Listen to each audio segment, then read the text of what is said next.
ونستعينه ونستغفره ونؤمن به ونتوكل عليه ونعوذ بالله من شرور أنفسنا ومن سيئات أعمالنا من يهد الله فلا مضل له ومن يضلل فلا هادي له ونشهد أن لا إله إلا الله وحده لا شريك له ونشهد أن محمدا عبده ورسوله صلى الله تعالى عليه وعلى آله وسلم أما بعد فقد قال الله تعالى في كلامه المجيد والفرقان الحميد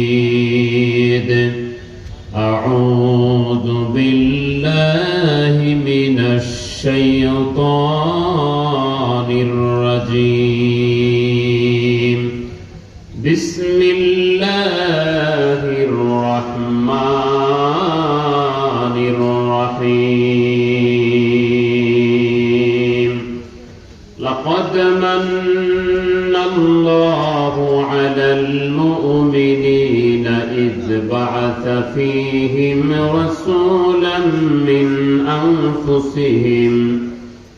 من أنفسهم يتلو عليهم آياته ويزكيهم ويعلمهم الكتاب والحكمة وإن كانوا من قبل لفي ضلال مبين. عن عائشة رضي الله تعالى عنها قالت قال النبي صلى الله عليه وسلم من أحدث في أمرنا هذا ما ليس فيه فهو رد. رواه البخاري في صحيحه رواه النسائي في سننه. صدق الله المولانا العظيم وصدق رسوله النبي الكريم. إن الله وملائكته يصلون على النبي يا أيها الذين آمنوا صلوا عليه وسلموا تسليما. اللهم صل على سيدنا مولانا محمد وعلى سيدنا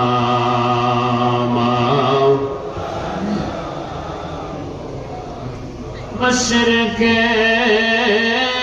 حب محمد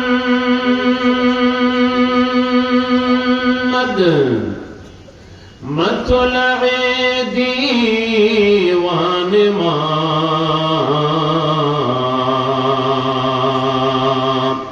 مطلع خورشید و اسکاس سینہ سو جان ما.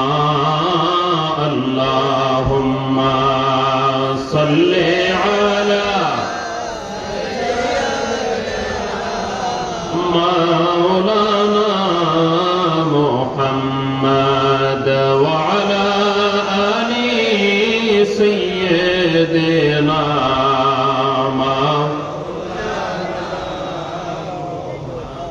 لا إله إلا الله لا إله إلا الله لا إله إلا الله محمد رسول الله. اللهم صل على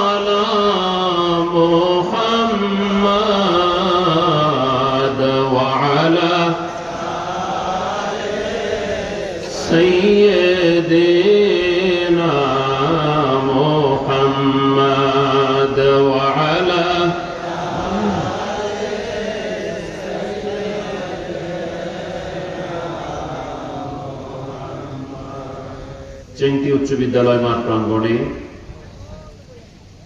18তম মহাপবিত্র আজিমুশান ইসলামী জলসার সম্মানিত সুযোগ্যতম সভাপতি, বিশিষ্ট জাকের ও সভাপতি আজিমুশান ইসলামী জলসা পরিচালনা কমিটি জনাব আলহাজ মোহাম্মদ আব্দুর রউফ বাচ্চু সাহেব, সম্মানিত প্রধান অতিথি জনাব মোহাম্মদ আমিনুর রহমান বুড়ু মাস্টার সাহেব, সম্মানিত সুযোগ্যতম চেয়ারম্যান মহোদয় 10 নং চেংটি হাজরাডাঙ্গা ইউনিয়ন পরিষদ ও সভাপতি 10 নং চেংটি হাজরাডাঙ্গা ইউনিয়ন আওয়ামী লীগ। আজকে আলোচনার প্রধান আলোচক আমার বন্ধুগণ, সুরলিত কণ্ঠের অধিকারী হযরতুল আল্লামা মাওলানা মুফতি জহিরুল ইসলাম ফরিদী সাহেব, তিনি খুব তাড়াতাড়ি আপনাদের মাঝে আসবেন। যেহেতু 11টার মতো প্রায় বাজে, এজন্য মোকাদ্দমায় মোকালামা না করে, ইন্ট্রোডিউস না করে, ভূমিকায় কথা লম্বা না করে সরাসরি আলোচনা করবার জন্য আল্লাহ পাকের দরবারে তৌফিক কামনা করছি। মদিনা ওয়ালা রাসূল করিম সাল্লাল্লাহু আলাইহি ওয়া আলা আলিহি ওয়াসাল্লামের নেক দৃষ্টি কামনা করছি, আপর মুর্শিদের তাওয়াজ্জুহ ইত্তেহাদি কামনা করছি, আপনাদের সকলের দোয়া কামনা করছি। এই প্রোগ্রামে, এই জলসায় যে আল্লাহ পাক আমাদেরকে আসার তৌফিক দিলেন, আসুন আমরা জবান খুলে হৃদয়ের সবটুকু আবেগ অনুভূতি উজাড় করে, জবানের হক আদায় করে, পুরুষ মানুষ পুরুষের মতো, মহিলারা আস্তে আস্তে হৃদয় উজাড় করে আল্লাহ পাকের শুকর আদায় করে আমরা সকলে পড়ি আলহামদুলিল্লাহ। মাহফিলে আসতে পেরে আপনাদের কি খারাপ লাগছে না ভালো লাগছে? ভালো লাগার কথা। কোন জায়গায় শান্তি, কোন জায়গায় নিরাপত্তা, কোন জায়গায় ভালো লাগবে, এটা আমার আল্লাহ তাআলা ভালো জানেন। এজন্য আল্লাহ তাআলা শান্তির ঠিকানা দিয়ে দিয়েছেন। মানুষ চায় সফল হতে, সাকসেসফুল পারসন হতে চায়, এজন্য সফলতা কোন পথে এটা আল্লাহ পাক জানিয়ে দিয়েছেন। আমরা আজকে শান্তির জন্য অনেক খোঁজাখুঁজি করি, অনেক দৌড়াদৌড়ি করি। কেউ যায় সাজেক, কেউ যায় কক্সবাজার, কেউ যায় কুয়াকাটা, বিভিন্ন জায়গায় শান্তির জন্য যায়। কিন্তু মানুষের অরিজিনাল শান্তি কোন জায়গায়? আপনি আবহাওয়া দিয়ে, পরিবেশ পরিস্থিতি পারিপার্শ্বিকতা দিয়ে শান্তি আপনার আসবে না। এসির ভিতরে থেকে সেখানে অতিরিক্ত গরম নাই, অতিরিক্ত ঠান্ডা নাই, সেখানে থেকে মানুষ শান্তিতে থাকে না যদি না মানুষের অন্তরে শান্তি থাকে। মানুষের আসল শান্তির জায়গা হলো অন্তর। আপনার অন্তর যদি শান্তি থাকে, তাহলে কুড়ে ঘরে থেকেও, ভাঙা ঘরে থেকেও শান্তিতে বসবাস করা যায়। অন্তরে যদি শান্তি না থাকে, তাহলে হোয়াইট হাউসে, গণভবনে, বঙ্গভবনে, রাজপ্রাসাদে, রিসোর্টে, 5 তারা হোটেলে, যেখানে থাকেন না কেন, অন্তরে যদি শান্তি না থাকে, তাহলে এই মানুষটার প্রকৃতপক্ষে শান্তির ঠিকানা আর নাই। তো শান্তি কোন জায়গায়, সফলতা কোন জায়গায়, সেটি মহান রব্বুল আলামিন কালামে পাকে, কোরআন মাজিদে বহু জায়গায় বলেছেন। আমরা সময় পেলে ইনশাআল্লাহ কথাগুলি বলবো। এবার আপনারা একটু হৃদয় উজাড় করে, প্রাণ খুলে, মহব্বত করে একটি অন্য বিষয়ের দৃষ্টি আকর্ষণ করবার জন্য আমি কথাটা বলবো।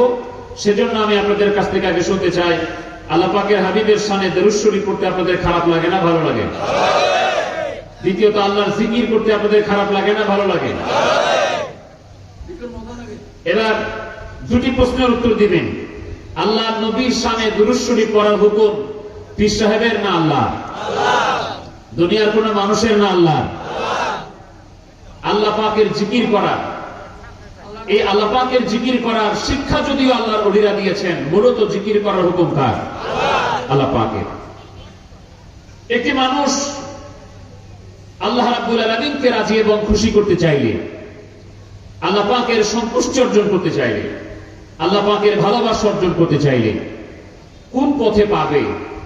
আল্লাহ পাককে কোন পথে রাজি খুশি করা যায়, কোন পথে আল্লাহর ভালোবাসা অর্জন করা যায়, আল্লাহ তাআলা এগুলিও কোরআনুল কারীমে আমাদেরকে দান করেছেন।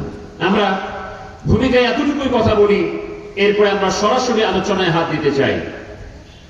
আল্লাহ পাকের হাবিবের একটি সুন্নাত হচ্ছে, রাসূল করিম সাল্লাল্লাহু আলাইহি ওয়াসাল্লামের একটি নির্দেশনা হচ্ছে, মানুষ মানুষকে উপকার করে, কেউ কারো লাভ করে দিয়ে, দান করে এই মানুষটার খোঁটা দেওয়া যায় না।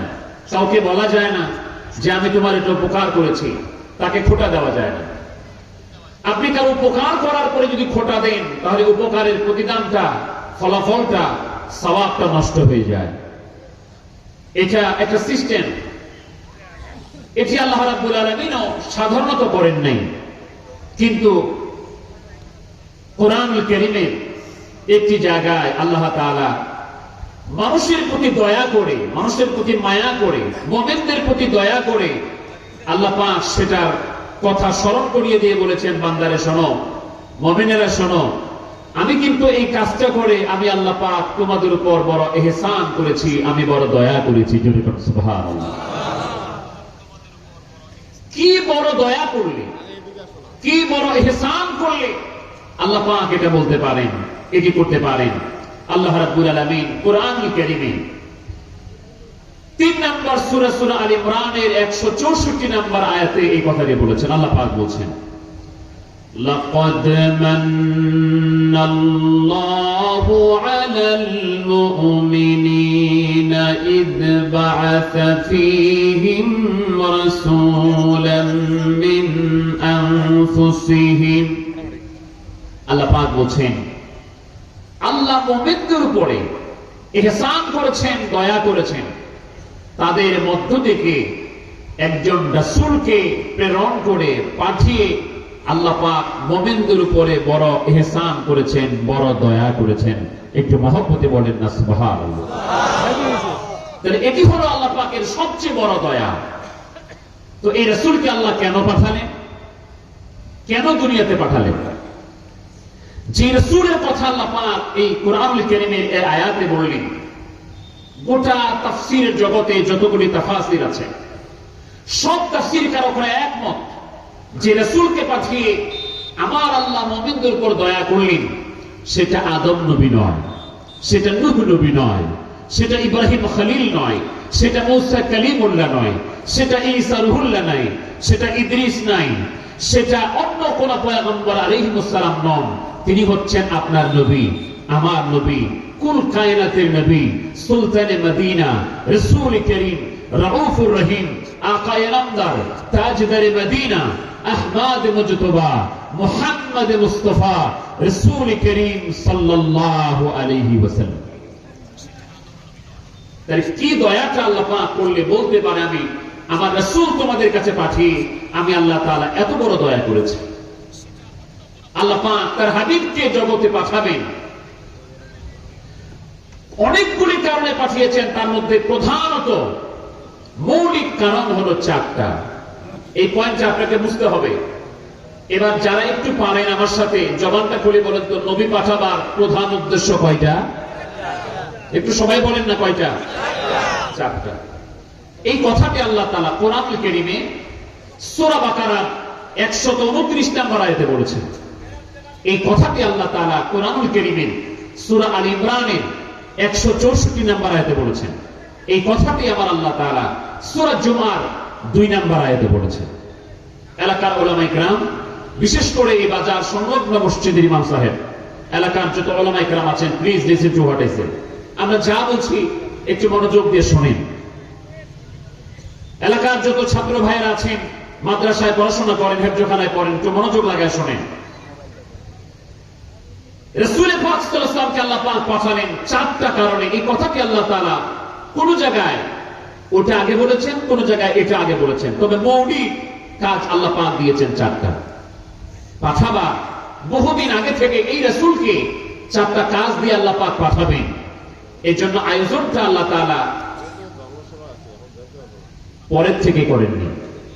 আমার নবীকে আল্লাহ পাক পাঠাবেন, এই আলোচনাটা, এই সিদ্ধান্তটা আমার আল্লাহ তাআলা আলোচনা করে করে, যখন মানুষকে আল্লাহ পাক এইভাবে তৈরি করেননি, মানুষকে আল্লাহ তাআলা দুনিয়াতে পাঠাননি, আদম আলাইহিস সালামকে আল্লাহ পাক তার সূরতে সৃষ্টি করেননি, আল্লাহ পাক তখন আলমে মাসাকে রুহের জগতের একটা পর্যায়ে আল্লাহ পাক একটা সমাবেশ করলেন। সে সমাবেশে প্রধান আলোচক এবং প্রধান অতিথি যিনি, তিনি হচ্ছেন আমার রব, তিনি আমার আল্লাহ। সেখানকার যারা শ্রোতা, যাদেরকে নিয়ে আলোচনা করছেন, তারা সাধারণ কোন মুমিন না, সাধারণ ইমানদার না, অন্য বেঈমানরা না, অন্য জাতিরা না, জিন না, ফেরেশতা না। সেখানকার সমস্ত শ্রোতারা হচ্ছেন আদম আলাইহিস সালাম থেকে শুরু করে সমস্ত পয়গম্বর আলাইহিমুস সালাম, সব নবীরা সে জায়গার অডিয়েন্স, সে জায়গার শ্রোতা। অর্থাৎ আল্লাহ পাক সমস্ত নবীদের কাছে আলোচনা পেশ করছেন, হে রাসূলরা, হে নবীরা, আমি তোমাদের কাছে একজন রাসূল পাঠাবো, একজন নবী পাঠাবো। সেই রাসূল, সেই নবী, গোটা আয়াতগুলো আমরা তেলাওয়াত করছি না সময়ের স্বল্পতার কারণে। এমন একজন নবী পাঠাবো, এমন একজন রাসূল পাঠাবো, যে রাসূল তোমাদেরকে আমি যে কিতাব দিব, মুসা আলাইহিস সালামকে তাওরাত, দাউদ আলাইহিস সালামকে জাবুর, ঈসা আলাইহিস সালামকে ইনজিল, তোমাদেরকে যা কিতাব দেওয়া হবে, অন্যান্য নবীদেরকে সহিফা দেওয়া হবে, সব নবীদের কিতাবকে এবং তোমাদের সত্যায়ন করবেন। এরপরে সেই নবী যখন তোমাদের কাছে আসবে, আল্লাহ পাক ওয়াদা নিলেন সূরা আল ইমরানে, আল্লাহ পাক 81 নম্বর আয়াতের মধ্যে বললেন, সেই নবী যখন তোমাদের কাছে আসবে, তোমরা কি তার উপর ঈমান আনবা, তাকে সাহায্য করবা, তার খেদমত করবা কিনা বলো। আল্লাহ পাক ওয়াদা নিলেন। আমার ভাইয়েরা, তখন একটা প্রশ্ন জাগে, যে নবীর আলোচনা আমার আল্লাহ সব নবীদেরকে ডেকে ডেকে করেছেন, সব পয়গম্বর থেকে ডেকে ডেকে যার ব্যাপারে ওয়াদা নিয়েছেন, যার ব্যাপারে কথা বলেছেন, সেই নবী কখন থেকে নবী হিসেবে আল্লাহ পাক সিলেক্ট করেছেন? এই প্রশ্ন আমাদের আজকে করতে হয়। কেন করতে হয়? একটু মনোযোগ লাগান। চারদিক অস্থিরতা, চারদিক ক্রাইসিস, সব দিক দিয়ে ঈমানের উপর বড় ক্রাইসিস। কেউ আমাদেরকে ইসলাম বলতে, ঈমান বলতে অর্ধেকটা বোঝায়, কেউ 3 ভাগের 1 ভাগ বোঝায়, কেউ তার দলীয় কথাগুলি বোঝায়। আল্লাহ রাব্বুল আলামিন যেখানে বলেছেন, হে ঈমানদারেরা, হে মুমিনেরা, তোমরা পরিপূর্ণভাবে পুরাপুরি ইসলামের মধ্যে দাখিল হও। আমরা যতটুকু সময় পাবো আজকে গোটা ইসলাম সম্পর্কে বলার চেষ্টা করব। আল্লাহ পাক তৌফিক দান করেন, আমরা বলি আমিন। আমরা আজকে গোটা দিন বুঝবো, গোটা পরিপূর্ণ ইসলাম কাকে বলে, এই ইসলামী জিনিসটা আমরা আজকে খুব সংক্ষিপ্ত আকারে বুঝবো। এটা বোঝার জন্য আমরা যে আলোচনাটা করছিলাম, এটা আমরা 2-3 মিনিট ওখানে রেখে এই 2-3 মিনিটে আরেক জায়গা থেকে ঘুরে আসি। হাদিসটি সহিহ মুসলিম এসেছে, হাদিসটি সহিহ বুখারী শরীফ এসেছে, মিশকাতুল মাসাবির প্রথম দিকে হাদিসটি এসেছে। নবীজি মসজিদে নববীতে বসে আছেন, হঠাৎ করে একজন লোক আসলো, এসে নবীজির সামনাসামনি বসে গেলেন। বসার পরে রাসূল কারীম সাল্লাল্লাহু আলাইহি ওয়াসাল্লামকে মৌলিক প্রশ্ন করলেন 3টা, আর সম্পূরক প্রশ্ন করলেন আরেকটা, ওটা গৌণ। মুখ্য মূল প্রশ্ন করলেন 3টা। একটা হচ্ছে মা মা'নাল ঈমান, আরেকটা হচ্ছে মা মা'নাল ইসলাম, আরেকটা হচ্ছে মা মা'নাল ইহসান। এই 3টা প্রশ্ন করলেন। রাসূল কারীম সাল্লাল্লাহু আলাইহি ওয়াসাল্লাম প্রশ্নের জবাব দিলেন। লোকটি প্রশ্নের উত্তর পেয়ে চলে গেল। নবীজি প্রশ্ন করলেন, হে ওমর, হাদিসের বর্ণনাকারী হচ্ছেন হযরত ওমর রাদিয়াল্লাহু তাআলা। নবীজি প্রশ্ন করেন, হে ওমর, তুমি কি জানো মানিস সাইল?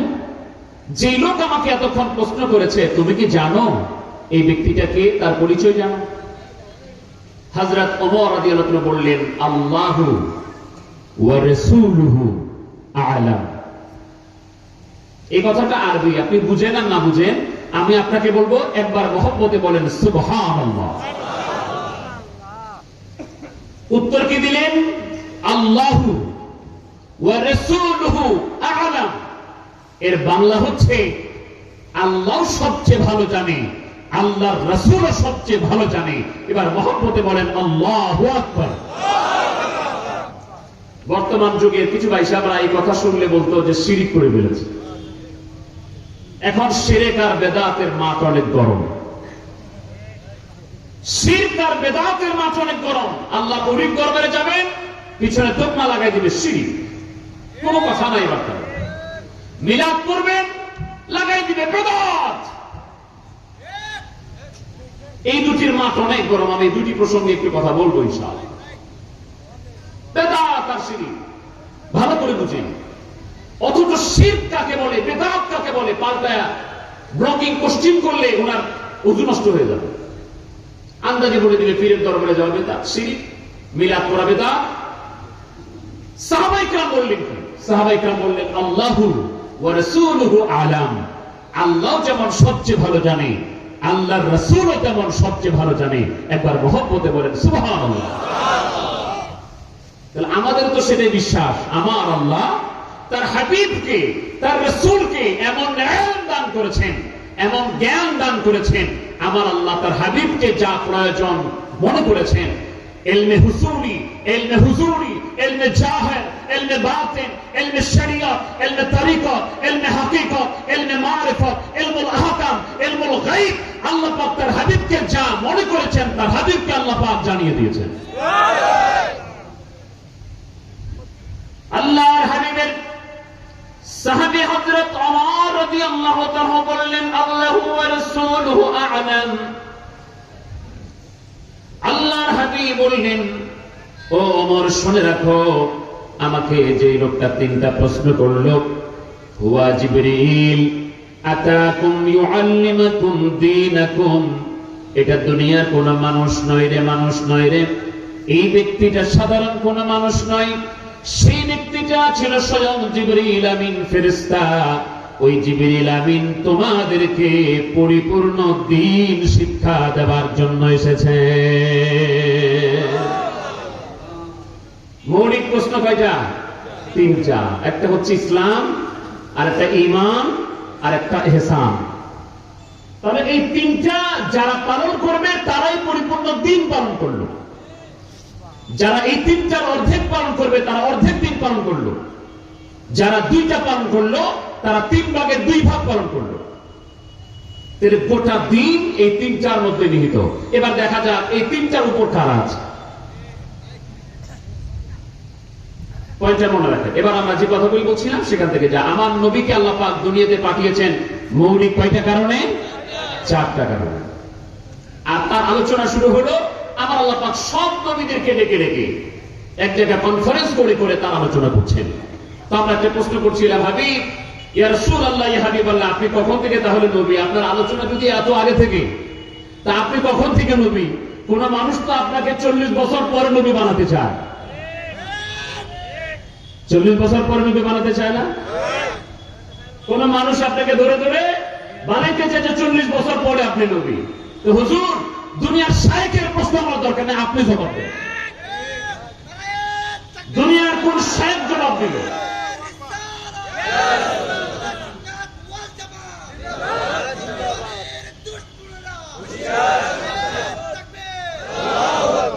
দুনিয়ার কোন শায়েখ জবাব দিলে সেটা আমরা চাই না। ইয়া রাসূলুল্লাহ, ইয়া হাবিবাল্লাহ, আপনি স্বয়ং জবাব দেন। তো নবী তো এখন আর সেইভাবে শরীয়তে জবাব দিবে না। কিভাবে জবাব দিবেন? হযরত আবু হুরায়রা রাদিয়াল্লাহু আনহু বলছেন, আমরা নবীজিকে প্রশ্ন করেছিলাম একই প্রশ্ন। হাদিস শরীফটি বাংলাদেশ আলিয়া মাদ্রাসার টাইটেলে, কামেলে, মাস্টার্সে পড়ানো হয়। এলাকায় কোনো আলেম যদি থাকেন, প্লিজ ভাই, আমি সসম্মানে বলছি, আমি একবার অনুরোধ করে বলছি, আপনাকে বুঝাইয়া বলছি, আপনাকে বিন্দু পরিমাণ নেগলেক্ট করা হবে না, আপনাকে বিন্দু পরিমাণ কোন ধরনের অপমান অপদস্থ করা হবে না। Have you any question? Please ask me. I will try to answer your all question. But don't disturb others. আগামীকালকে আপনি বলবেন, আগামীকালকে চায়ের দোকানে গরম করবেন, আগামী জুমাতে বক্তব্য দিবেন, এখানে বেদাতি মাহফিল হয়েছে, আরে ভাই ওগুলি পরে বাদ দেন। আপনি সরাসরি যা বলা আজকে আমাকে বলেন, আমি গ্যারান্টি দিয়ে বলছি একটা কোন অপমান আপনাকে করা হবে না। আমি যতক্ষণ থাকবো সরাসরি আমাকে প্রশ্ন করতে পারবেন। কওমি মাদ্রাসার দাওরা ক্লাসে এই কিতাব পড়ানো হয়। এই কিতাবের বয়স এখন না, 1250 বছর আগে কিতাব লেখা হয়েছে। এনার জন্ম হচ্ছে 209 হিজরিতে, ইমাম তিরমিজি রাহমাতুল্লাহ আলাইহি। জামে তিরমিজি সুনান তিরমিজিতে দ্বিতীয় খণ্ডের 202 পৃষ্ঠাে হাদিসটা উল্লেখ করেছেন। এই হাদিস শরীফটি ইমাম হাইসামী রাহমাতুল্লাহ মাসমাউজ জাওয়ায়েদে উল্লেখ করেছেন। হাদিস শরীফটি ইমাম তাবারানী রাহমাতুল্লাহ তার মুআজামুল কাবীরে উল্লেখ করেছেন। ইমাম হাকিম রাহমাতুল্লাহ হাদিস শরীফটি আল মুস্তাদরাক আলা সাহিহাইনে উল্লেখ করেছেন। ইমাম ইবনে কাসীর আল বিদায়া ওয়ান নিহায়া উল্লেখ করেছেন। আল্লামা ইসমাইল হাক্কি রাহমাতুল্লাহ তাফসীর রুহুল বায়ানে উল্লেখ করেছেন। আল্লামা মাহমুদ আলুসি আল বাগদাদি আল হানাফি রাহমাতুল্লাহ তিনি তাফসীর রুহুল মাআনিতে উল্লেখ করেছেন। আল্লামা জাল্লুদ্দিন আব্দুর রহমান সুয়ুতী রাহমাতুল্লাহ খাসাইসুল কুবরায় উল্লেখ করেছেন। আরো রেফারেন্স আছে, কিতাবের নাম বললে অনেক সময় যাবে। হযরত আবু হুরায়রা বললেন, সাহাবায়ে کرام বললেন, ক্বালু ইয়া রাসূলুল্লাহ মাতা ওয়াজাবাত লাকান নবুওয়াত। আল্লাহর হাবিবকে প্রশ্ন করা হলো, নবী গো, আমরা জানতে চাই আল্লাহ পাক আপনার নবুয়তি কখন থেকে নির্ধারণ করেছেন, আপনাকে নবী হিসেবে কবে থেকে সিলেক্ট করেছেন, আমরা জানতে চাই। রাহমাতুল লিল আলামিন সাল্লাল্লাহু আলাইহি ওয়াসাল্লাম ডাইরেক্ট জবাব দিয়ে দিলেন, ওয়া আদামু বাইনার রূহি ওয়াল জাসাদ। আমার সাহাবীরা শোনো, আমার আল্লাহ আদম নবীকে তৈরি করে তার বডির ভিতরে আমার আল্লাহ যখন রূহ দেন নাই, রূহ একদিকে, আদম আলাইহিস সালামের বডি আরেকদিকে, আমার নবীজি বলেন আমি নবী তখনও আল্লাহর কাছে নবী ছিলাম। আল্লাহ পাক আমাকে তখন থেকে সিলেক্ট করেছে। তো তার আগেও ইমাম বাইহাকি দালাইলুন নবুওয়াতে হাদিস উল্লেখ করছেন, ইরবাদ ইবনে সারিয়া থেকে আল্লাহর হাবিব বলছেন, ইন্নী লামাকতুবুন খাতামান নবিয়িনা ওয়া আদামা লামুনজাদিলুন ফি তিনাতিহি। শুধু আদম নবীর বডি তৈরি করা নয়, বডি তৈরি করা নয়, আদম নবীর বডি তৈরি করার জন্য মাটিকে আনা হয়েছে, খামির করা হয়েছে। আদম নবীর বডি এখনো তৈরি হয় নাই। আদম নবীর বডি তৈরি করার জন্য আল্লাহ পাক যখন মাটিকে খামির করেছেন, আমি নবী তখনও নবী। সৃষ্টির দিক থেকে আমার নবী হলেন প্রথম। দুনিয়াতে এসেছেন সব নবীর পরে। এবার আপনারা বলেন, নবীজি কি আসমান থেকে পড়েছেন না জন্ম হয়েছেন? বুঝেন না ব্যাপারটা? নবীজি কি আসমান থেকে পড়ছেন না জন্ম হয়েছেন? তেনার বাবা আছে না? বাবার নাম কি? আব্দুল্লাহ। মায়ের নাম আমেনা রাদিয়াল্লাহু তাআলা আনহুমা। তারা জান্নাতি, আমরা এটা বিশ্বাস করি। নবীর বাবাও জান্নাতি, নবীর মাও জান্নাতি। তাহলে যার মা আছে তার বাবা আছে, তাহলে স্বাভাবিক করতে বুঝে গেল নবীর জন্ম আছে। নবীজির জন্ম আছে না? এটা যদি কেউ না মানে তাহলে তো আলেম বলাও চলবে না, সাধারণ পাবলিকও বলা যাবে না। যে বলবে নবীর জন্ম নাই, সে কি কোনো আলেম হতে পারে? আচ্ছা, এই যে আমরা বললাম জন্ম, এটার ইংরেজি আছে না? একটা ইংরেজি আছে বার্থ। এটার আরবি আছে না? এটার আরবি হচ্ছে মৌলুদ, মৌলিদ, অন্য অর্থে মিলাদ। তাহলে কেউ যদি বলে নবীজির জন্ম আছে, জন্ম হয়েছে, আর যদি বলে নবীর মিলাদ নাই, তাহলে তো ডাবল শিক্ষিত মানুষ। এটা ডাবল শিক্ষিত না? এমন ডাবল শিক্ষিত উনি ভাষা জানে না। তাই আমরা শব্দটা নিয়ে বিশ্লেষণ করি। শব্দটা নিয়ে বিশ্লেষণ করি, আমরা পেলাম মিলাদ, মৌলুদ, মৌলিদ। এটি বাংলা শব্দ নয় ভাই, এটা তিরমিজি শরীফের দ্বিতীয় খণ্ডের 202 পৃষ্ঠায় একটা হাদিস বলেছি। পৃষ্ঠা নাম্বার উল্টাইলে 203 পৃষ্ঠা ইমাম তিরমিজি আলাদা একটা বাব লিখেছেন, যার নাম হলো বাবু মা জাআ ফি মিলাদিন নবী সাল্লাল্লাহু আলাইহি ওয়াসাল্লাম। মিলাদুন নবী সাল্লাল্লাহু আলাইহি ওয়াসাল্লামের ব্যাপারে ইমাম তিরমিজি রাহমাতুল্লাহ আজকে থেকে 1250 বছর আগে আলাদা বাব লিখেছেন, আলাদা অধ্যায় লিখেছেন, আলাদা লেসন ক্রিয়েট করে তিনি সেখানে মিলাদুন নবীর হাদিসগুলি উল্লেখ করেছেন। একবার মহব্বতে বলেন আলহামদুলিল্লাহ। তাহলে মৌলিক ভাবে মিলাদের কথা হাদিসে আছে না নাই? আছে, আছে। এই উদাহরণটা আমি অন্যভাবে দিই। যারা বলছেন বিদআত, মিলাদের ব্যাপারে দালাইল দিতে গেলে তো কয়েক ঘন্টা দরকার। যারা বলছেন বিদআত, আপনাকে কে বলেছে বিদআত? আপনার মতো মৌলবী, আমার মতো মৌলবী বিদআত বললে তো হবে না ভাই। এটি কোন যুগের ইমাম কর্তৃক স্বীকৃত ফতোয়া হতে হবে। মিলাদুন নবী ইসলাম সম্পর্কে যে সমস্ত যুগের ইমামরা, যুগের ইমাম বলতে আপনার এলাকার বাজারের মসজিদের ইমাম না, ওই গ্রামের মসজিদের ইমাম না, এই মসজিদের ইমাম না, যারা হাদিসের ইমাম, যারা ফিকাহের ইমাম, যারা তাফসীরের ইমাম, যাদেরকে তামাম দুনিয়ার মানুষ যারা ইলমে দ্বীনের ইমাম, যত ইমামরা এই ব্যাপারে কথা বলতে গিয়েছেন তারা সকলেই মিলাদুন নবীকে জায়েজ এবং মুস্তাহাব বলে ফতোয়া দিয়েছেন। জোরে কোন সুবহানাল্লাহ। আমি দুজন ইমামের নাম বলি। একজন ইমামের সিনার মধ্যে হাদিস মুখস্থ ছিল 2 লাখ। কয় লাখ? 2 লাখ। তিনি হচ্ছেন আল্লামা জালালউদ্দিন আব্দুর রহমান সুয়ুতী রাহমাতুল্লাহ আলাইহি। তিনি ছোটখাটো আলেম না, তিনি আমার দয়াল নবীজিকে স্বপ্ন যোগে দেখেছেন 82 বার। ডাইরেক্ট মানে এই জাগ্রত অবস্থায় দেখেছেন 27 বার। তিনার কিতাব না পড়লে আলিয়া, কওমি, খারেজি, দেওবন্দি, তাবলিগ জামাত, জামাত ইসলাম, সারসিনা, ফুলপুরা যা বলেন কোন আলেম হতে পারে না তার কিতাব না পড়লে। তিনি এবং ইবনে হাজার রাহমাতুল্লাহ তারা দুইজন যুগের ইমাম, দুইজনে হাফিজুল হাদিস। আল হাবিল আল ফাতওয়া, সিরাতুল হালবিয়া এবং তাফসীর রুহুল বায়ানের 9ম খণ্ডে তিনাদের ফতোয়াটা স্পষ্ট আকারে এইভাবে উল্লেখ এসেছে।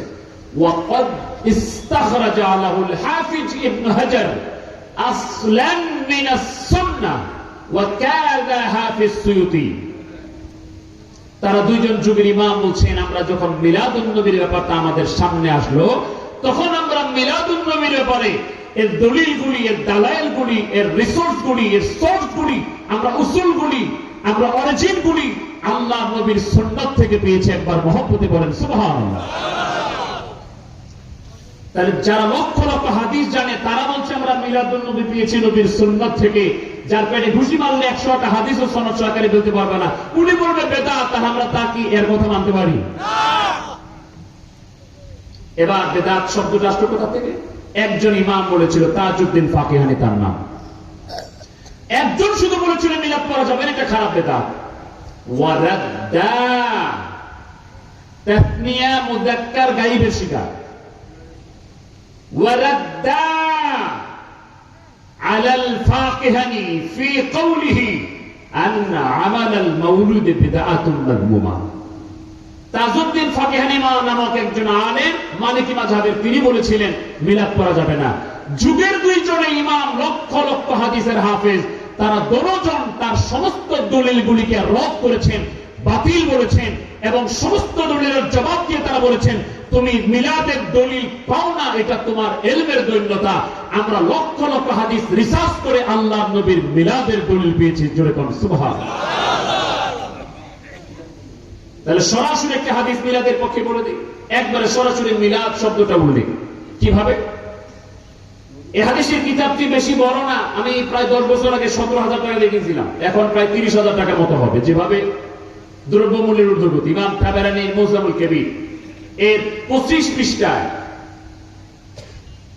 প্রথম খণ্ডে হাদিসটা উল্লেখ, ইমাম হাইসামের মাজমাউজ জাওয়ায়েদে উল্লেখ, আল্লামা জালালউদ্দিন সুয়ুতীর একটা কিতাব আছে জামিউল আহাদিস, বেশি বড় কিতাবটা না, মাত্র 60 খণ্ড।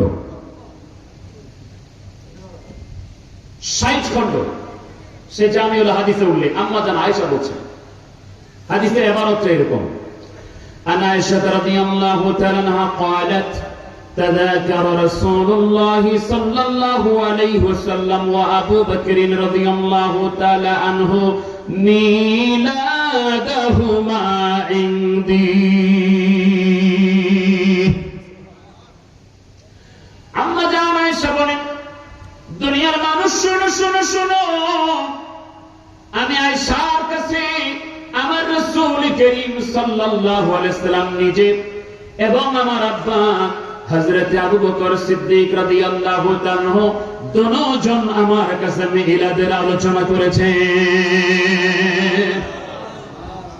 নবী এবং শ্রেষ্ঠতম সাহাবী হযরত আবু বকর সিদ্দিক রাদিয়াল্লাহু তাআলা দুজন যদি মিলাদের তাসকিরা আলোচনা করতে পারে, আমরা আলোচনা করতে পারি না? বিষয়টার ক্যালকুলেশন আমি এভাবে দিয়ে দিই। আজকে যারা ইমাম সাহেবরা জুমার দিন খুতবা দিচ্ছেন, বক্তব্য দিচ্ছেন মসজিদে, কওমিপন্থী, তাবলীগপন্থী, হেফাজতপন্থী, চরমনাইপন্থী, আমি গালি দিচ্ছি না ভাই, আমি তথ্য নেওয়ার জন্য বলছি। তাদের সবচেয়ে বড় মান্যবর আছেন আশরাফ আলী থানভী সাহেব। তার একটা বই আছে বেহেশতি জওয়াব, এর দ্বিতীয় ভলিউমে 222 পৃষ্ঠাে আপনি খুলে দেখেন, এখন যদি বাড়িতে থাকে এখন খুলে, সেখানে তিনি মিলাদ এবং সিরাতের আলোচনা করে বলছেন, কেউ বলে মিলাদ মাহফিল, কেউ বলে সিরাত মাহফিল।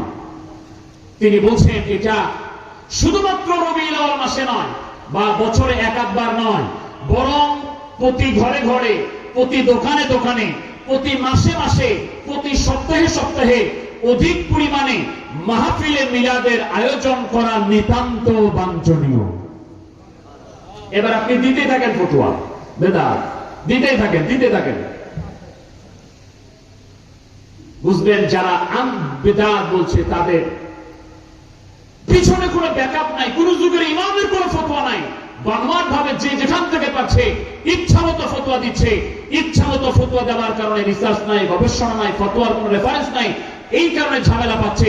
আমরা সরকারের প্রতি দাবি জানাচ্ছি, সরকারের প্রতি আহ্বান জানাচ্ছি, আমরা আমাদের সরকারকে ধন্যবাদ দিচ্ছি যে বাংলার জমিনে রাষ্ট্রীয়ভাবে ঈদে মিলাদুন নবী সাল্লাল্লাহু আলাইহি ওয়াসাল্লাম পালিত হয়। 15 দিন ব্যাপী যে দেশের জাতীয় মসজিদ বাইতুল মুকাররমে 15 দিন ব্যাপী ঈদে মিলাদুন নবী পালিত হয়, ওই বাংলার জমিনে মিলাদুন নবী বিরোধী সকল ফতোয়া অবিলম্বে বন্ধ করতে হবে।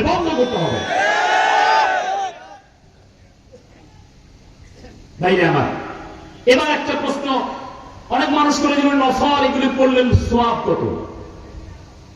এই প্রশ্ন তো আপনাদের নাই, অনেকের আছে, একবার মিলাদ পড়লে সওয়াব কত? আমার জনগণ সাধারণ আলেমরা জবাব দিতে পারে না যে একবার একটা মিলাদ পড়লে কত সওয়াব পান, জবাব নাই। এবার পাল্টা প্রশ্ন করে বসেন যে আপনারা যে একটা তাফসীর মাহফিলের আয়োজন করেন, একটা ওয়াজ মাহফিলের আয়োজন করেন, তো একটা তাফসীর মাহফিলের আয়োজন করলে এখানে কয় হাজার সওয়াব পান? জবাব দিতে পারবে না। জবাব একটা দিবে, কি জবাব? বলবে কোরআনুল কারীমের একটা হরফ তেলাওয়াত করলে 10টা নেকি হয়। ওইভাবে করে যতগুলি আয়াত তেলাওয়াত করা হয়, যতগুলি অক্ষর তেলাওয়াত করা হয়, যতগুলি হরফ রিসাইট করা হয়, ওই পরিমাণ সওয়াব হয়। আমার প্রশ্ন, তাফসীর মাহফিলে কোরআন তেলাওয়াত করলে সওয়াব হবে আর মিলাদ মাহফিলে কোরআন তেলাওয়াত করলে সওয়াব হবে না, এটা কোন কিতাবে লেখা আছে?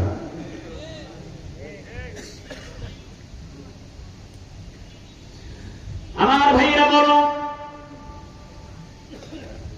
তাফসীর মাহফিল বন্ধ করতে বলি না, কিন্তু যদি আপত্তিটা করেন মিলাদ মাহফিল নবীর সাহাবারা কোথায় করেছিল, আবু বকর কোথায়, কোন জায়গায় মিলাদুন নবীর মাহফিল এভাবে করেছিল যেভাবে আমরা করি, যদিও মৌলিক দলিল দিয়েছি।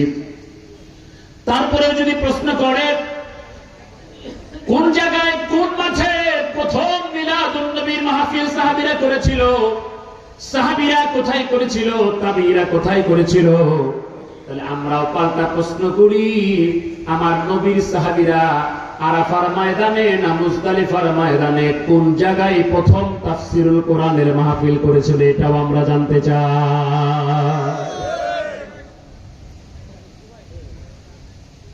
প্রশ্নের পিঠে প্রশ্ন হয়, নবীর সাহাবীরা তাবিঈরা কোথায় প্রথমে ঈদে মিলাদুন নবী সাল্লাল্লাহু পালন করেছিল, এই প্রশ্ন হয়। তাহলে আমরাও জিজ্ঞেস করতে চাই, বাংলাদেশের টঙ্গীর মাঠে বিশ্ব ইজতেমা হয়, আমার নবীর সাহাবীরা কোন মাঠে বিশ্ব ইজতেমা করেছিল, এটাও আমরা জানতে চাই। এইগুলি প্রশ্ন আসবে না, সব মিলাদের, সব প্রশ্ন মিলাদের। আমার প্রশ্ন, হ্যাঁ কোরআন বুঝার জন্য তাফসীর মাহফিল দরকার, করেন ভালো। মাদ্রাসার ফজিলত বুঝার জন্য ওয়াজ মাহফিল দরকার, করেন ভালো। মসজিদের কালেকশনের জন্য মসজিদের উদ্যোগে মাহফিল করেন ভালো। আমার কথা হচ্ছে, যদি কোরআন বুঝার জন্য তাফসীর মাহফিল দেশে থাকতে পারে, মাদ্রাসার ফজিলত বুঝার জন্য যদি এদেশে ওয়াজ মাহফিল থাকতে পারে, আল্লাহ হাবিবের সম্মান, আল্লাহ হাবিবের মহব্বত, আল্লাহ হাবিবের ইশক, আল্লাহ হাবিবের তাজিম ও তাকরীম প্রকাশ করার জন্য, অন্তরে পয়দা করার জন্য অবশ্যই মিলাদ মাহফিল দরকার। ভাইরা আমার, আমরা যে আলোচনাগুলি করছিলাম, আল্লাহর হাবিব রাসূল করিম সাল্লাল্লাহু আলাইহি ওয়াসাল্লামকে আল্লাহ পাক পাঠাবেন জগতে। আল্লাহ পাক মৌলিক 4টা উদ্দেশ্যে তার হাবিবকে পাঠিয়েছেন। এক নাম্বার উদ্দেশ্য আল্লাহ পাক বলছেন সূরা বাকারার 129 নম্বর আয়াত দিয়ে আমরা কথা বলি। তিন জায়গায় আল্লাহ পাক এই কথাগুলি বলেছেন। আল্লাহ পাক বলছেন হযরত ইব্রাহিম আলাইহিস সালাম যখন কাবা শরীফ নির্মাণ করলেন, তার সন্তান ইসমাইল ইসলামকে দিয়ে কাবা শরীফ নির্মাণ করলেন। কাবা শরীফ নির্মাণ যখন হয়ে গেল তখন তিনারা দোয়া করবেন। দোয়া করবেন অর্থাৎ ভালো কাজ করার পরে, একটা ভালো কাজ করলেন, ভালো আমল করলেন, এই ভালো কাজ করার পরে, ভালো আমল করার পরে আল্লাহর কাছে দোয়া করলে আল্লাহ পাক ওই দোয়াটাকে তাড়াতাড়ি কবুল আর মঞ্জুর করেন। এবার বলেন তো আপনারা, নামাজ পড়া কি খারাপ কাজ? ভালো কাজ না? অভ্যাস নাই মনে হয়। নামাজ পড়তে হবে, জোরে বলেন নামাজ পড়তে হবে। আল্লাহর কাছে যাইতে চান? চান আল্লাহকে নিকটে পাইতে? তারা 1 মিনিটে আমার পীর কেবলাজান হুজুরের একটা মুসলিম শরীফের কথা শুনেন। হাদিস কোরআন দিয়ে তিনি বলেছেন, আমি ওনার রেফারেন্সটা দিলে নেই ভাবে। আমার নবীজি মেরাজ করলেন, আল্লাহর সাথে দিদার হয়ে গেল, আল্লাহর সাথে দেখা করলেন, আল্লাহর সাথে কথা বললেন। এটা আমরা বিশ্বাস করি মেরাজের রাতে আমার আল্লাহ পাকের নবী 2 চোখে, চরম চোখে সরাসরি আমার আল্লাহ তাআলাকে দেখেছেন। তাহলে আমরাই বলি না ভাই, সবাই বলে। তাবলীগের প্রতিষ্ঠাতা ইলিয়াস নাওতি সাহেবের পীর সাহেব রশিদ আহমদ গাঙ্গুহি সাহেব বলছে, কওমি আলেমদের শিরোতাজ রশিদ আহমদ গাঙ্গুহি সাহেব বলছে তার ইমদাদুস সুলুকে যে মেরাজের রাতে আমার আল্লাহ তাআলাকে আমার নবীজি সরাসরি 2 নয়নে দেখেছেন। নবী আমার মেরাজ করে আসলেন, আসার পরে অঝোর নয়নে চোখের পানি ছেড়ে দিয়া নবী কাঁদেন। আমার আল্লাহ পাক বললেন জিবরিল আমিন নবীর কাছে যাও, নবীকে বলো নবী কাঁদে কেন? আমি আল্লাহ পাকের এমন কোন জগৎ নাই যা আমার নবীকে দেখাই নাই। আমি আল্লাহ রাব্বুল আলামিনের এমন কোন কথা প্রয়োজনীয় যা নাই আমার নবীকে বলি নাই। আমি আল্লাহ পাক আমার নবীকে সব দিলাম, আমি আল্লাহ পাক আমার নবীকে সব নিয়ামত দান করলাম। এরপরও পৃথিবীতে যায় আমার নবী কেন চোখের পানি ছেড়ে দিয়া কাঁদে? নবীকে জিজ্ঞেস করো।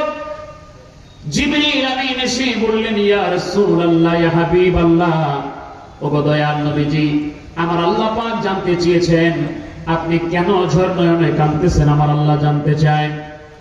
নবী আমার বললেন, জিবরাইল রে, আমার আল্লাহকে বলে দাও আমি আল্লাহকে দেখলাম, আল্লাহর সাথে কথা হলো, আমার আল্লাহ পাক আমাকে মেরাজ দিয়ে ধন্য করলেন, আমি মেরাজ করলাম, কিন্তু আমার সাধের উম্মতেরা তো মেরাজ করলো না, আমার সাধের উম্মতেরা মেরাজ থেকে বঞ্চিত হয়ে গেল।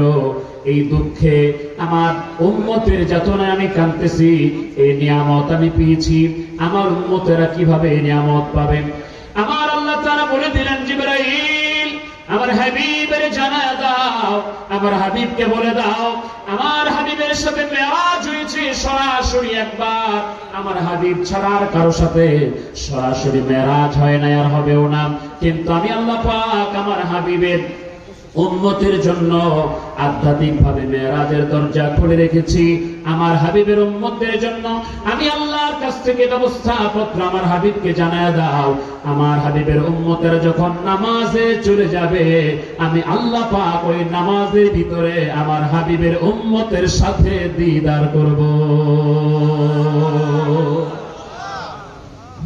আসসালাতু মিরাজুল মুমিনিন। এজন্য মুমিনদের জন্য নামাজ হলো মেরাজ।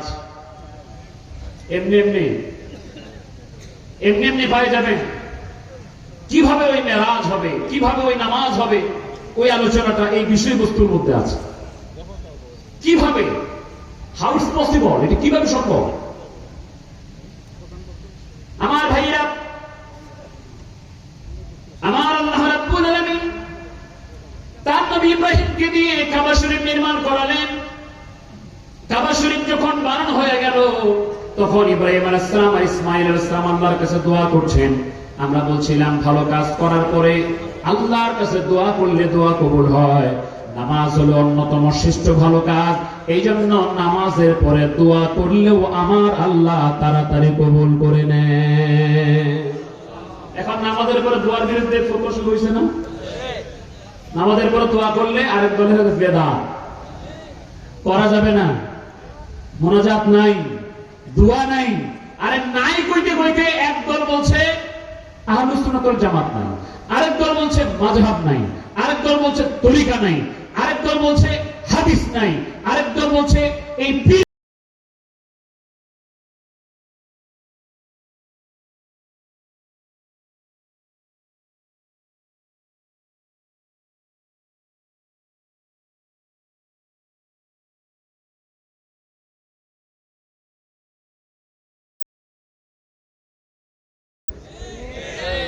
ওই অবস্থা আসতেছে। এই জন্য আপনাকে ওই জিনিসগুলি মনে রাখতে হবে, ধারণ করতে হবে। আমরা পরিপূর্ণ দিন চাই। পরিপূর্ণ দিন কয়টা জিনিসের নাম? তিনটা, ইসলাম, ঈমান, ইহসান। যাক আমরা বলবো ইনশাআল্লাহ। ভালো কাজ করার পরে দোয়া করলে কবুল হয়।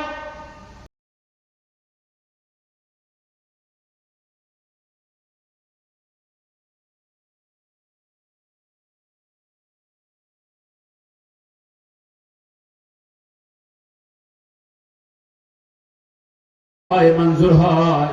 আল্লাহর হাবিব ডাইরেক্ট জবাব দিয়ে দিলেন, ওয়া দুবুরাস সালাওয়াতিল মাকতুবাত ওয়া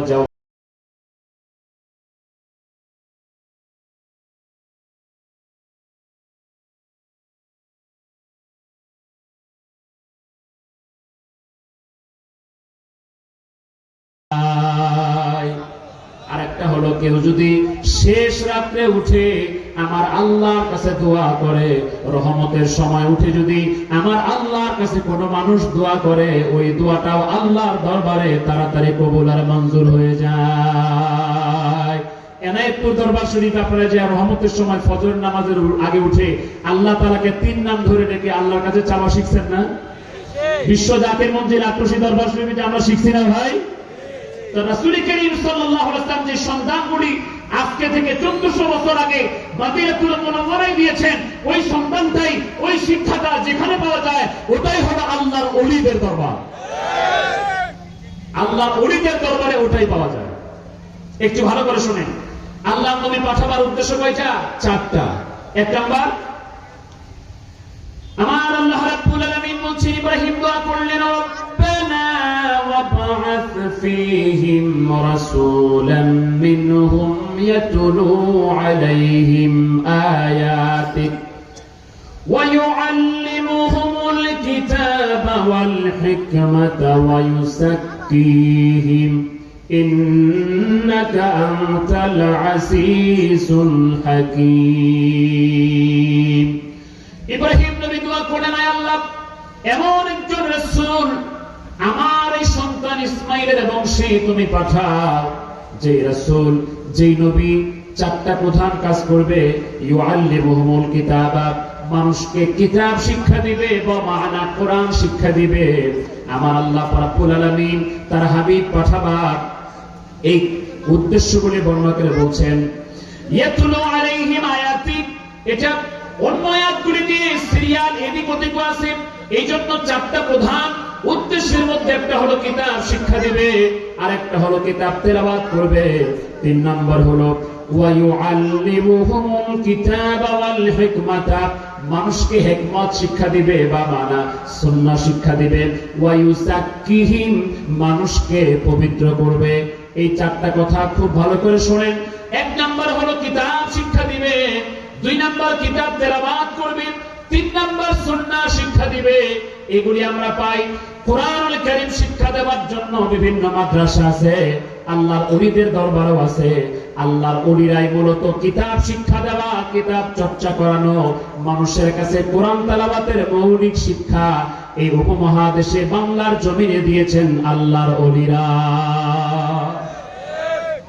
একটা মৌলিক কথা আপনি যেটা দেখেন, তো এই দেশে একটা চিত্র আমি তুলে ধরছি আপনাকে। এই বাংলাদেশে, উপমহাদেশে সবাই কি একসময় মুসলমান ছিল? সবাই মুসলমান ছিল? আচ্ছা, যখন কোন মুসলমান ছিল না, ওই সময় আমাদের বাংলাদেশে 500 মসজিদ বানানো ছিল না? 1000 মাদ্রাসা বানানো ছিল না? যেখানে এই জাহেরা তথাকথিত বা যাই বলেন, ওই আলেমরা ওই মসজিদে নামাজ পড়াতো আর ওই মাদ্রাসায় শিক্ষকতা করতো, এরকম ছিল না যখন মুসলমান ছিল না? ছিল কি এরকম?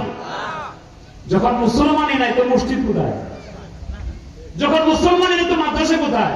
তাহলে এগুলি হলো কিভাবে?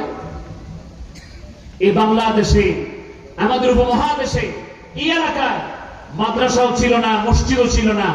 তখন আল্লাহ ওলিরা, খাজা মাইনুদ্দিন চিশতি রহমতুল্লাহ, হযরত শাহজালাল মুজাররদি রহমতুল্লাহ, শাহ ফরহান রহমতুল্লাহ, মাহি সাবার রহমতুল্লাহ, খান জাহান আলী রহমতুল্লাহ, তারা এই দেশে এসেছেন। ওনারা এসেছেন একা একা আল্লাহ পাকের দ্বীন প্রচার করবার জন্য। তারা একা ছিলেন বা দুই একজন সফর সঙ্গী ছিল। আস্তে আস্তে তাদের চরিত্র দেখে, মাধুর্যতা দেখে, তাদের ব্যবহার দেখে, তাদের আখলাক দেখে, যদিও তাদের ভাষা মানুষ বুঝে না, তারপরে একজন আল্লাহ ওলির দেখা দেখি, একজন আল্লাহ ওলির চরিত্র দেখে, মাধুর্যতা দেখে, ব্যবহার দেখে মানুষগুলি দলে দলে ইসলামের সুশীতল ছায়ায় আশ্রয় গ্রহণ করেছে। এইভাবে করে করে আল্লাহ ওলিরা আসলেন। আসার পরে তাদেরকে তালিম দিলেন, তাদেরকে শিক্ষা দিচ্ছেন। যখন শিক্ষা দেওয়া একটু দিতে দিতে তারা শিখলো, তখন বললো বাবা নামাজ পড়তে হবে। নামাজ কোথায় পড়তো? বড় মসজিদ বানাইয়া নামাজ প্রথমে পড়তো তাদের খানকায়। তারা যেখানে থাকতো তাদের ঘর খানকা শরীফ, ওইখানে নামাজ শিক্ষা দিত। দুই একজনকে নিয়ে 4-5 জনকে এনে নামাজ পড়াতো। এখন মুসল্লির সংখ্যা বাড়লো, বললো বাবা তাহলে মসজিদ বানাতে হবে। এর হলো মসজিদের সূচনা। আচ্ছা, এবার মুসলমানদের সংখ্যা বাড়লো, তাদের ছেলে মেয়ে হলো, তাহলে দ্বীন ইসলাম শিক্ষা দেওয়ার জন্য একটা প্রতিষ্ঠান দরকার। তখন এই আল্লাহর ওলিরাই এই দেশে মক্তব সিস্টেম চালু করে মুসলমানদেরকে কোরআন সুন্নাহ দ্বীন ইসলাম শিক্ষা দেওয়ার ব্যবস্থা করেছেন এই আল্লাহর ওলিরা। তাহলে ভাই, যখন এই দেশে মসজিদ হয় নাই, যখন এই দেশে মাদ্রাসা হয় নাই, তার আগে এই দেশে আল্লাহ ওলিরা, পীর মাশায়েখরা এসে মানুষকে ইসলাম শিক্ষা দিয়েছে। তারপরে মসজিদ হয়েছে, তারপরে মাদ্রাসা হয়েছে। অতএব আল্লাহর ওলিদের প্রতিষ্ঠিত মসজিদে, মাদ্রাসায় ইমামতি করে পড়াশোনা করায়া এখন যদি কেউ বলে ওলি আল্লাহ মানি না, পীর মাশায়েখ মানি না, ওলি আল্লাহ বলতে কিচ্ছু নাই, পীর মাশায়েখ বলতে কিচ্ছু নাই, আমি বলবো বাংলার জমিন ছেড়ে অ্যান্টার্কটিকা মহাদেশে যাও, বঙ্গোপসাগর পাড়ি দিয়ে অ্যান্টার্কটিকা মহাদেশে যেখানে মুসলমান নাই, ওখানে যা মসজিদ বানাও, ওইখানে যা মাদ্রাসা বানায়, বড় পীর মুরিদি নাই, ওলি আল্লাহ নাই। বাংলার জমিনে চলবে না, বাংলার জমিনে চলবে না, বাংলার জমিনে চলবে না।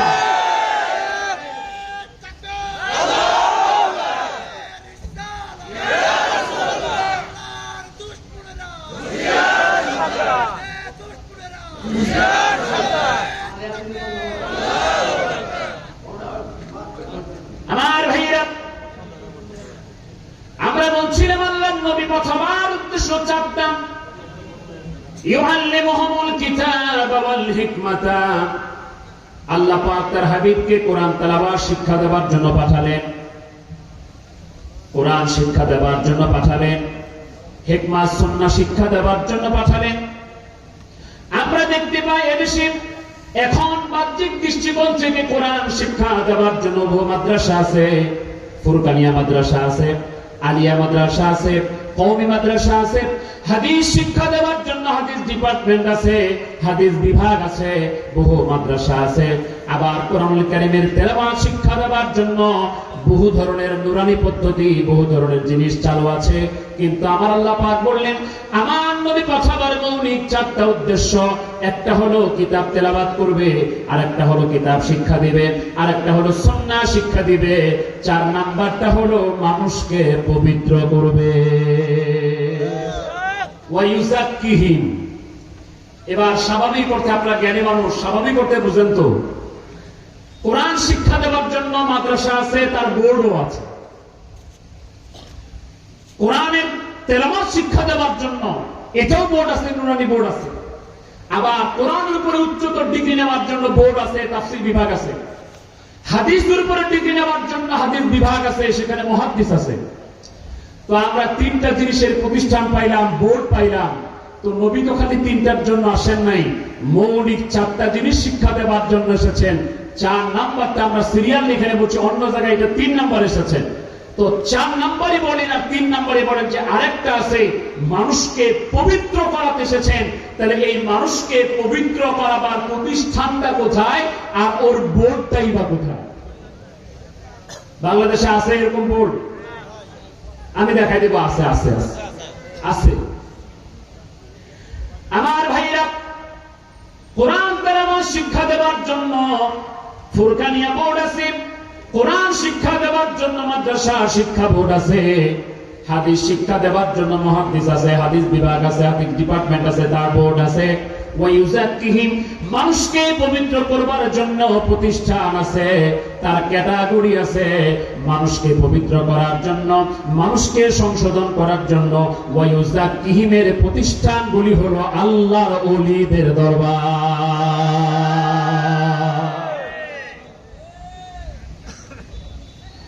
এবার ২-৪ মধ্যে মিলান। ইমান ইমান ইমান, ইসলাম ইসলাম ইসলাম, ইহসান ইহসান ইহসান। ইমান আমরা জানি আল্লাহর উপর ইমান আনা, নবীর উপর ইমান আনা, ফেরেশতাদের উপর ইমান আনা, তাকদীরের উপর ইমান আনা, কিতাবের উপর ইমান আনা, পরকালের উপর ইমান আনা। আমরা ইসলাম জানি দৈনিক 5 ওয়াক্ত নামাজ আদায় করা, রোজা রাখা, হজ করা, যাকাত দেওয়া, এটা হলো ইসলাম। আর ইমান আগে যেটি বললাম, তাহলে দেশে ইসলামের চর্চা আছে, ইসলামের কথা মানুষ বলে, ইমানের আলোচনাগুলিও করে, ইমানের সে ব্যাখ্যাগুলিও দেয়। আল্লাহর উপর ইমান আনতে হবে। আবার এখন নতুন ফিতনা, খালি লা ইলাহা ইল্লাল্লাহ বললে হয়, মুহাম্মাদুর রাসূলুল্লাহ বাদ। এরকম একটা ফিতনা বাইরে হয়েছে না ভাই? কথাগুলি অন্যভাবে নিয়েন না, আমি স্পষ্ট আকারে বলি, আজীবন যদি আপনি আল্লাহর উপর ঈমান আনেন, আপনি ঈমানদার হবেন না, আপনি মুমিন হবেন না।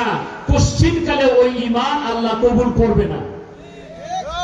আমি বুখারী শরীফের একটা হাদিস শোনাচ্ছি, বুখারী শরীফের কিতাবুল ইলমে এবং কিতাবুল ঈমানে 2 জায়গায় হাদিসটা এসেছে।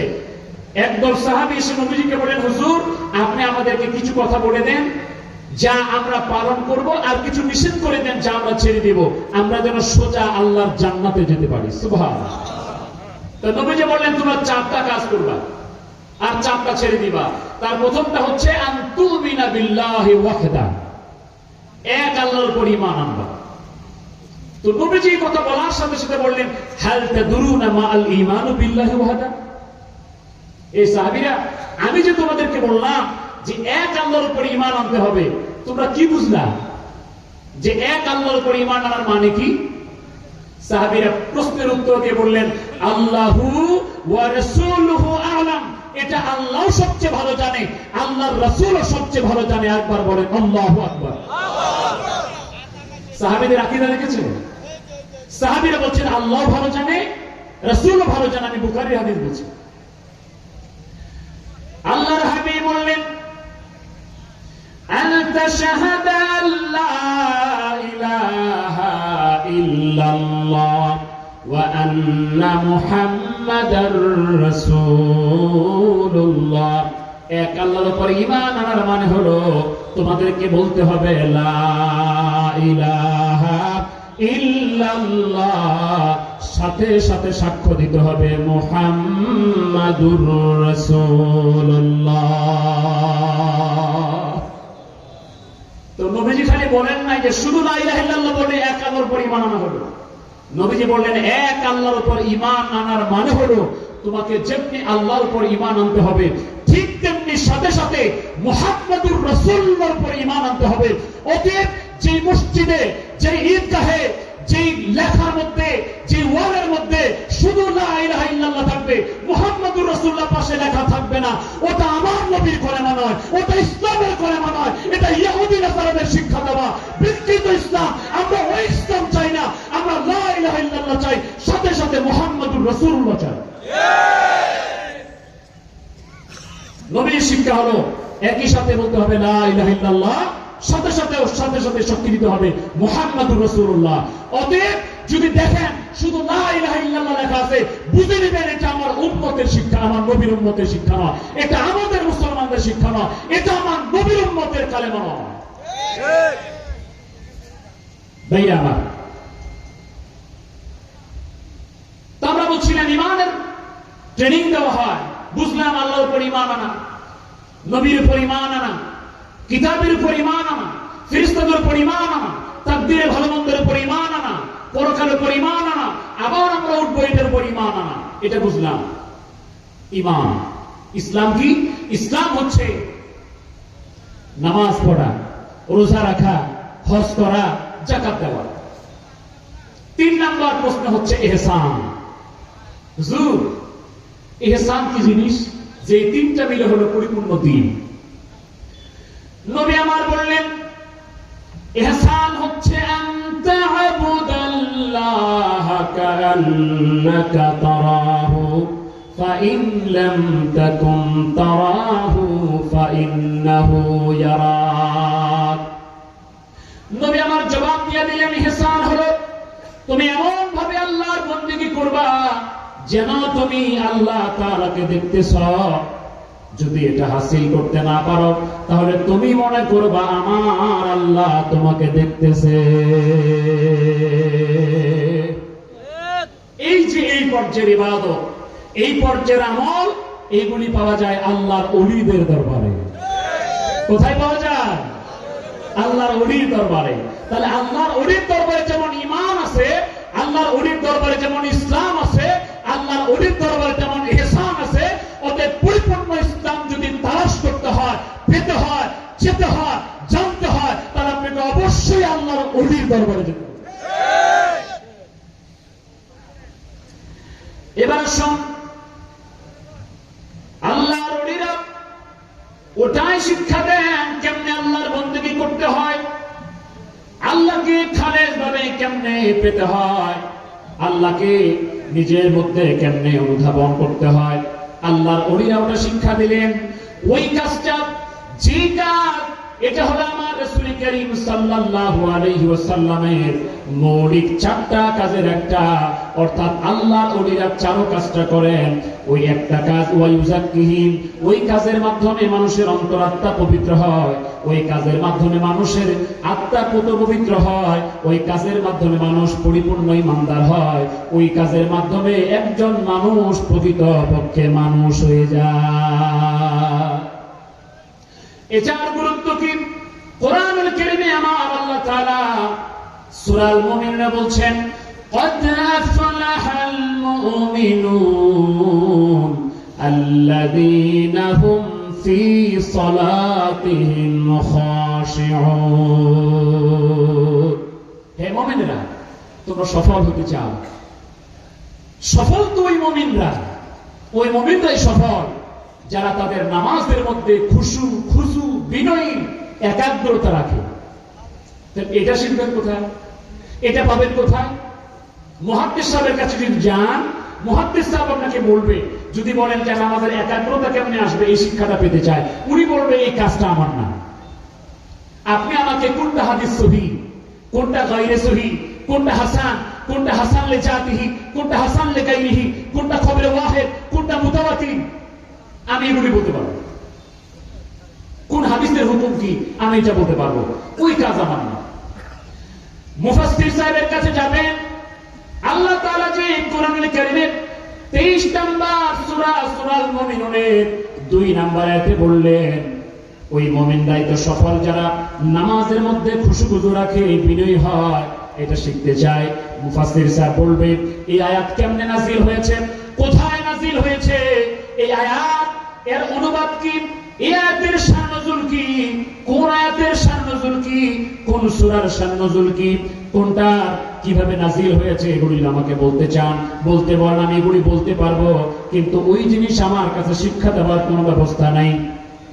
এবার যদি ফকির কাছে যান, কোন মুফতির কাছে যান, তিনিকে যদি বলেন আমাকে ওইটা শিক্ষা দেন, তিনি বলবেন এটা আমার কাজ নয়।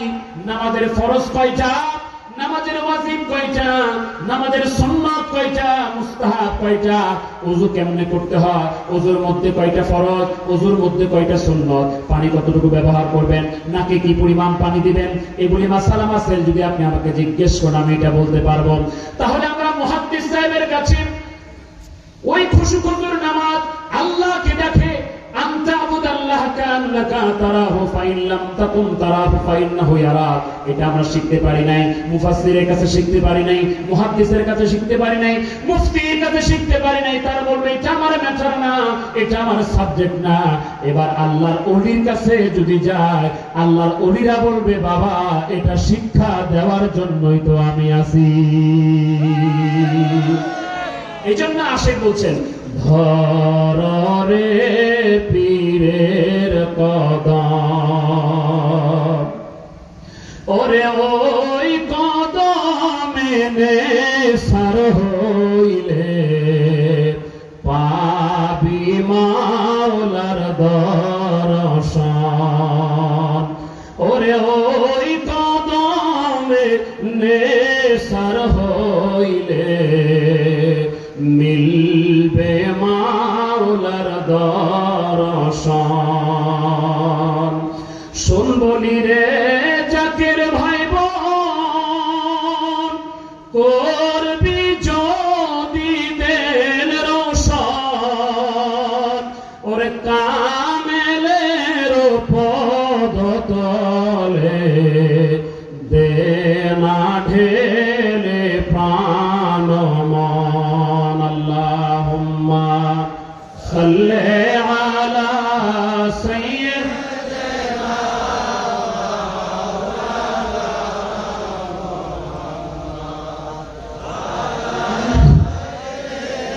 সাইয়্যিদিনা মাওলা নবী আপনাকে পাইবার আসে আমরা মুরিদ হইলাম পীরের কাছে। দয়া করে দেন গো দেখা, এই আসে কামরা কান্তেছে। আল্লাহুম্মা সাল্লি আলা সাইয়্যিদিনা মাওলানা মুহাম্মদ ওয়া আলা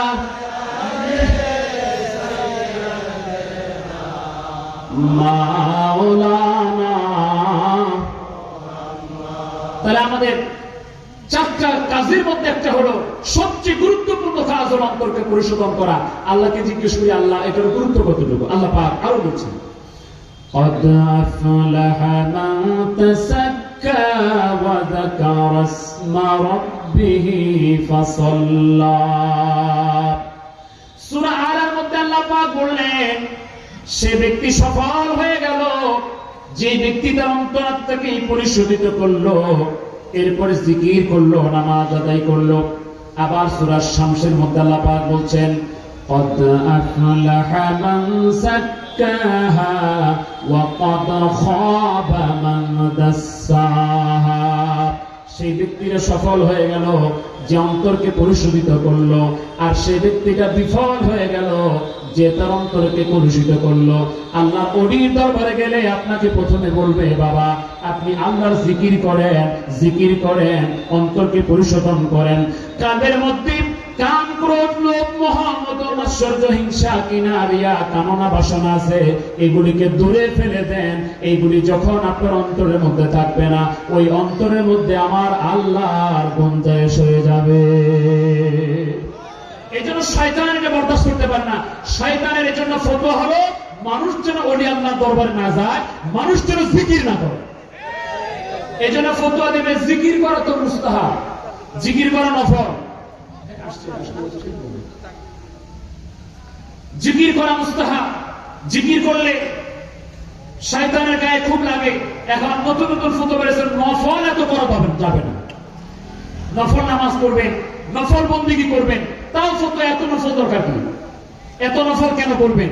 আমি কথাটা বলে আলোচনা শেষ করতে, যেহেতু প্রধান বক্তা থাকলে আমাদেরকে মানে এলোমেলো কথা বলতে হয় যে কোথায় শুরু করবো কোথায় শেষ করবো, একটা টার্গেট ফিল আপ করা যায় না। তবে ফরিদ সাহেব অনেক চমৎকার আলোচনা করবেন, আমি ওনার আলোচনা শুনি, আপনারা মনোযোগ দিয়ে শুনবেন ইনশাআল্লাহ। তো আমরা এই কথা বলে শেষ করছি যে আপনাকে ফরজ, ইউ হ্যাভ টু প্রে, আপনাকে ফরজ নামাজ, ফরজ বন্দেগী, ফরজ ইবাদত এটা আপনাকে করতেই হবে। ফরজ করলে আপনি পাবেন উজরত, নফলে তো দরকার কি? বুখারী শরীফের 963 পৃষ্ঠায় এবং মিশকাত শরীফের 197 পৃষ্ঠায় আমার আল্লাহ তাআলা বলছেন, ফরজ ইবাদত করার সাথে সাথে ইয়াতাকাররাবু ইলাইয়া বিন নওয়াফিল, বান্দা যদি নফল করো তাহলে আমি আল্লাহ পাক আমার নৈকট্য, আমার একান্ত সান্নিধ্য, আমি আল্লাহ পাক তোমাকে আমার কুরবত দান করব। তুমি আমার কাছাকাছি হইয়া তুমি আমার বলি হয়ে যাবা, তুমি আমার বন্ধু হয়ে যাবা। সুবহানাল্লাহ। তাই নফল করা দরকার আছে না নাই? নফল ইবাদত করা দরকার আছে না নাই? তাহলে ফরজ, ওয়াজিব, সুন্নত, মুস্তাহাব, নফল যার জায়গায় যা আছে তা ঠিক মতো আদায় করা তৌফিক আল্লাহ পাক আমাদেরকে দান করেন। জহিরুল ইসলাম ফরিদী সাহেব আমাদের মাঝে এসে পড়েছেন। আমরা এখনই আলোচনা শেষ করে দিচ্ছি। আমরা সকলে এবার তাকবীরে শরীক হব।